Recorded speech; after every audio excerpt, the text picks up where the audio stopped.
Welcome to సేనా news. ప్రజా సమస్యలపై నిరంతర పోరాటం. This is Sena News.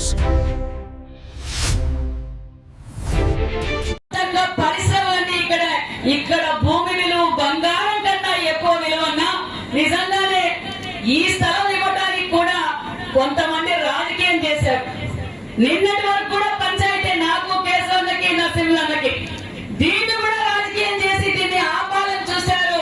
అది మీరు గుర్తుంచుకోవాలా. అది ఎవరో మీకు తెలుసు, అది ఏ పార్టీలో మీకు తెలుసు అనే విషయాన్ని మరొకసారి గుర్తు చేస్తున్నా.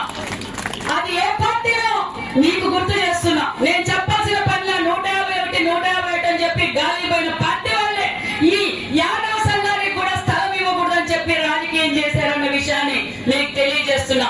దీని పక్కనే కాపులకు ఇచ్చాం, ఒట్టర్లకు ఇచ్చాం. ఇది మరి వచ్చిన వారికి కూడా మేము న్యాయం చేశాం. అమ్మా మీరు కూడా బాధపడద్దండి, మిమ్మల్ని ఎవరో రెచ్చగొట్టి పంపించారు. వాళ్ళకు కూడా మీకు కూడా 3 సెంట్లు స్థలం ఇచ్చి మీరు ఇల్లు కట్టుకోవడానికి ఎంజాయ్మెంట్ పట్టా కూడా ఇప్పిస్తామన్న విషయాన్ని కూడా మేము వారికి కూడా న్యాయం చేశాం. అది తెలుగుదేశం పార్టీ కూటమి ప్రభుత్వం లక్ష్యం అన్న విషయాన్ని కూడా మీకు అందరికీ తెలియజేస్తున్నాం. నిజంగానే పార్థసారథి గారు నియోజకవర్గానికి నేను 2 సార్లు పోయా సీఎం గారి ప్రోగ్రామ్ కి. మరి మొన్నటి రోజున ఒట్టెర్ల ఓబన్న గారి విగ్రహ ఆవిష్కరణకి వెళ్ళా. అన్న ఓపిక చూసి మనం అందరం నేర్చుకోవాలి. కోపం అయితే నేను చూడలే. అంత పెద్ద సీఎం గారి ప్రోగ్రామ్ కూడా ఎంతో ప్రశాంతంగా వచ్చిన ప్రతి కార్యకర్తని, ప్రతి లీడర్ ని కారు దిగి మాట్లాడించిన వ్యక్తి నిజంగా నేను ప్రత్యక్షంగా చూసా. అంటే ఆ స్థాయిలో అంత ఓపికగా ఉన్నారు కాబట్టి ఈ రోజు ఈ స్థాయిలో అన్న ఉండగలిగారన్న విషయాన్ని మీకు అందరికీ తెలియజేస్తున్నాం. అక్కడ ఎక్కడ చూసినా, ఆ జిల్లాలో ఎక్కడ చూసినా అన్న పేరు మారుమోగుతూ ఉంటుంది.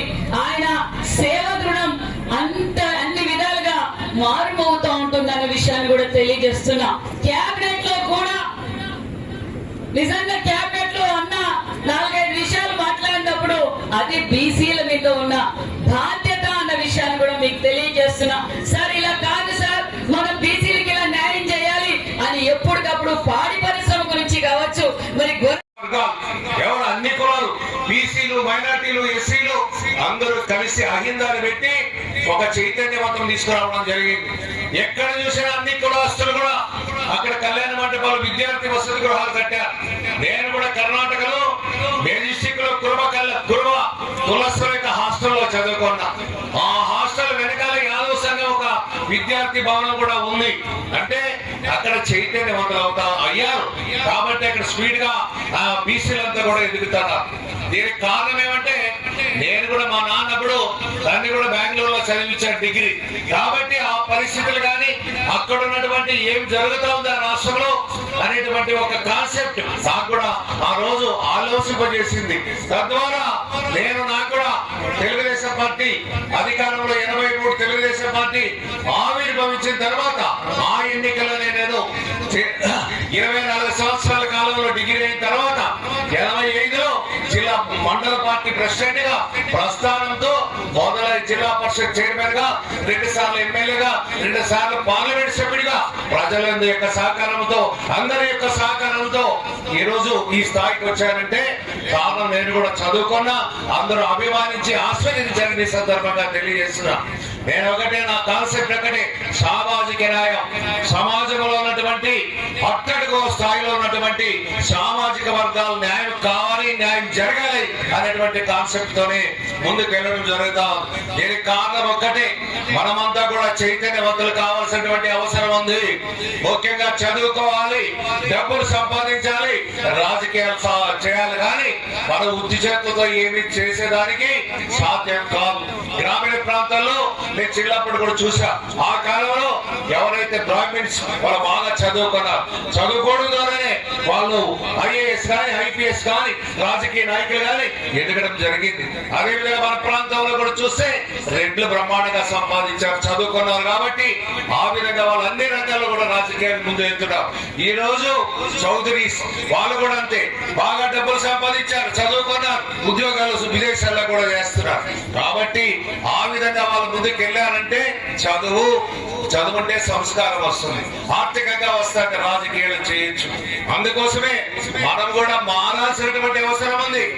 వాళ్ళు ఏ విధంగా ఎదిగారు అత్యున్నతమైనటువంటి స్థానానికి, ఆ విధంగా ఎదగాల్సినటువంటి అవసరం ఉంది. వాళ్ళందరి మీద ఈర్ష్యపడే పని లేదు.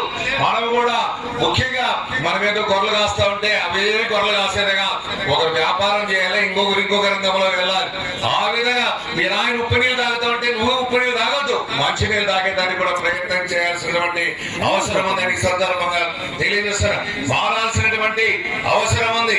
లేకపోతే మనం యాసించే కులాలుగా మిగిలిపోతాం. శాసించే కులాలుగా రావాలంటే అన్ని కూడా చదువుకోవాలి, డబ్బులు సంపాదించాలి, రాజకీయాల్లోకి రావాల్సినటువంటి అవసరం ఉంది. ముఖ్యంగా మనకి తెలుగుదేశం పార్టీ 83లో ఆవిర్భావం తర్వాతనే ముఖ్యంగా బీసీలకు రిజర్వేషన్లు ఇచ్చినటువంటి ఘనత నందమూరి తారక రామారావు గారికి దక్కుతారు. లేకపోతే మనం చూస్తే ఆ రోజు ఎంపీటీసీలకి లేవు రిజర్వేషన్లు, అదేవిధంగా సర్పంచ్లకు లేదు, జిల్లా పరిషత్లకు లేదు.